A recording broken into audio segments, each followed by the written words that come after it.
what's happening? So everyone is laughing at Manchester United.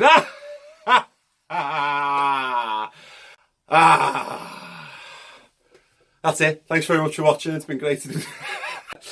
No, look, Man United are the crisis club at the moment, and everyone thinks that everything is falling apart and Man United are dead and struggling and all these kind of superlatives. And yeah, look, I'll be honest, it made my weekend, the other weekend, when I was having a pretty good weekend, to be fair. Saw the Man City Huddersfield score and I was a bit disappointed, and then I saw the Man United Brighton score, and that, pun, brightened my day, weekend, immeasurably. Yeah, I can't get myself too excited about this, as much as I've just literally spent the last minute laughing. I don't want to get carried away with this. I'm going to explain more why in a second. But first, you will have seen the video the other week. I'm sponsored at the moment by Onefootball, an absolutely incredible app that gives you everything you need to know about your football club and the wider footballing world and communities around them as well. It is literally on my phone right now. Could have put that. I probably could have had it on. I've not. I've moved it recently, so it's more near the front. There we go. There, it's there.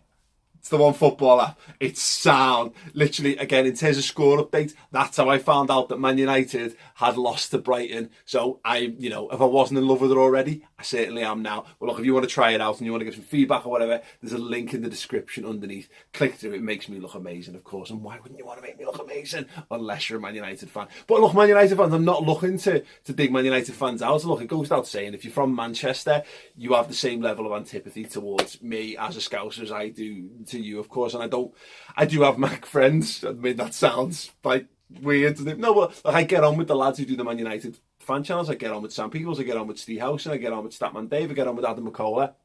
Sound lads, terrible choice in football teams, but that's their cross to bear. I can't fix that in them today, so I won't even try.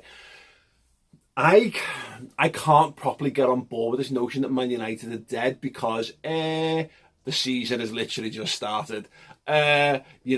Depending on when you're watching this video, there's between 36 and 35 games left to go in the campaign, possibly less if you're picking up on this later in the season when they're topping the table and looking to make a tit of me.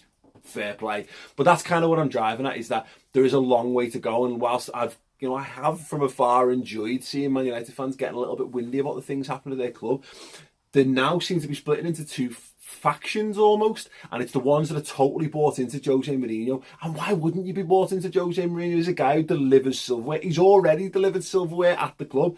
Mourinho's won more silverware in his time at Man United manager than Klopp's won in his time as Liverpool manager. Let's throw that out there. Let's be perfectly honest about it. Winning the Europa League and winning the League Cup, it's sound. I'd have loved to see Liverpool win those two trophies when they were in the finals the year before. Make no mistake about it whatsoever. But let's be honest, what every club of Man United's stature, like Liverpool, whether you believe that or not, it's true, wants is the league. And the thing is, Man United have done what can only be described as a Hail Mary and getting Mourinho in. They know he's not a long-term solution. They knew that when they hired him. Everyone knows that about Jose Mourinho. You know what you're going to get. You're going to get a good, solid building season where you come close. You generally win the league in season 2. And then season 3, it all falls apart in utter and total baffling catastrophe. And it seems like he's kind of following that model, except he missed out on the league because Man City were just next level stuff last season. Fair play. But he hasn't adapted, and what he's doing is he's playing the card of, I'm not being backed. And that's what's happened, is you've got the people who totally backed Mourinho now are going, well, he's not being backed. He's not been backed by the owners. Yeah, he has been backed, hasn't he, to be fair. He has been pretty reasonably backed. Now, I'm not saying to perfection, of course. But if you're saying the defenders aren't good enough, yeah, and he's bought 2 centre-halves himself for a reasonable wedge. They both played in that Brighton game, to the best of my knowledge.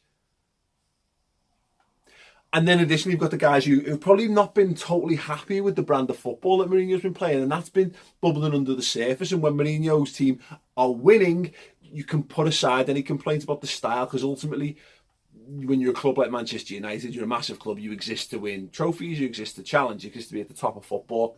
And when you're kind of doing that, it's a bit churlish, really, to argue about the style and the verve in which you're doing it. It's why Arsene Wenger stayed in the Arsenal job for so long, to be fair, because he had the style, and then he was winning things, and then he kept the style. And then it was a case of, well, hang on, what do we want now? Do Arsenal fans want no style and trophies? They've probably reached the point now where they wouldn't be asked about the style of play. They just want to win some really top quality silverware. And I kind of got there with Liverpool, if I'm perfectly honest. Man City are having their cake and eating it at the moment, really, aren't they? They're playing wonderful, attacking, exciting, vibrant football. They're battering teams left, right, and centre, and they look set to win the big pots consistently, obviously building on from the league last season. So it's a difficult situation for Man United to be in, but here's why I can't get too excited about it, is because it's Manchester United. If you think Manchester United are dead and buried, you're wrong. They are the worst possible example of the horror movie villain. In my life as a football fan, every time you think Man United are dead, they just come back for one more scare, one more go, and sometimes they actually come back for a resurgence, and they have another little spell with the great. I remember Alex Ferguson being written off time and time again. Oh, he's too old, he's past it. There was talk that he was going to go in like 2001, like he'd done all he was going to do with that team. They'd had the Champions League win in 99, and they'd won so many league titles since the history there, since the Premier League began.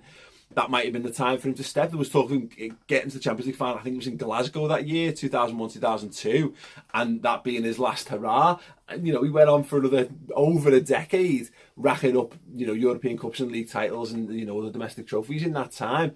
So, yeah, we've seen false dawns. For all the people who really, really dislike Man United, there's been a lot of false dawns. And if you're a Man United fan, that should give you loads of hope, to be fair, because, look, there's one thing being a club like where Liverpool have been when they fell short of it. They fell down at the worst possible time to fall down. It was the worst possible time to fall down and not be really well backed financially as well, because we entered a world where not only did you have Man United getting floated on the stock market, becoming an absolute global superpower at the time where the Premier League was taking off and all the money was coming in as well. It was the absolute perfect storm to create a worldwide brand for them around that time. You then entered in the Abramovich era where Liverpool simply financially couldn't compete. So you're always playing catch up in that regard. Man United won't have those problems because, as we saw in the fallow years where they've still won loads of stuff and still competed pretty decently over the last 5 years or whatever since Fergie left, they've got the money to go and bankroll. FFP doesn't really affect them because their turnover is so high. They can always afford to chuck more money in without being sanctioned because they bring so much money in from, whether it's from sponsorships or whether it's from merchandising or whether it's just all those revenue streams that come from being a global enterprise and superpower that Manchester United are. So here's the thing, it might go wrong for Mourinho. It'll be another season where it's not great. They'll be back, and even now, people are talking like it's over, like Mourinho's going to walk. Mourinho's an amazing manager, loath as I am to say it. It's very early in the season. All it really takes is a few wins, get a few points under your belt, get a little bit of the good times flowing again, and all the people who are naysayers, the whatever, they'll probably crawl back into the game pretty sharpish because, again, winning football matches solves a lot of problems, and again, I'm sure Man United fans would probably want someone to go and do. Maybe, look, if I was them, I'd want another Ferguson, having had a Ferguson. I want someone who's going to come in and build another dynasty, who's going to be in charge for another decade or whatever. Not sure that happens very often in football, but when you've got the resources and you've got the pulling power of United, it exists far more in possibility than it does at most of the football clubs in the world. So, look, I am enjoying it. I can't not enjoy it.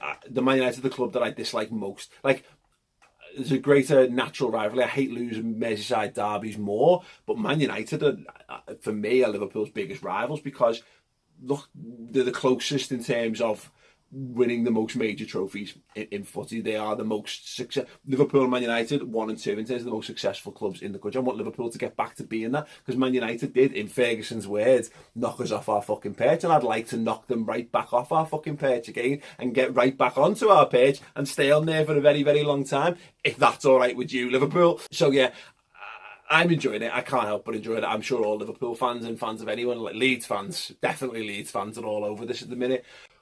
and I will enjoy it while I can, but also people laughing, people getting in the grids of Man United fans and being a bit too vociferous in it. Oh, it's football, it really does. We have this every single season where there's one team that's always on the outs. When you've got 6 very, very competitive teams at the top of the Premier League, inevitably there's going to be 2 who are sitting outside the top 4, and they're going to be the crisis clubs. Don't be shocked when Spurs are the crisis club next week all of a sudden, or Chelsea. That's what football is at the moment. There always needs to be someone to point the finger at and laugh and go, everything's wrong with you. And that's what the Man United fans will sound like probably next week or something when Spurs are all in the shit, or Chelsea, or Arsenal, or whatever. Hopefully not Liverpool.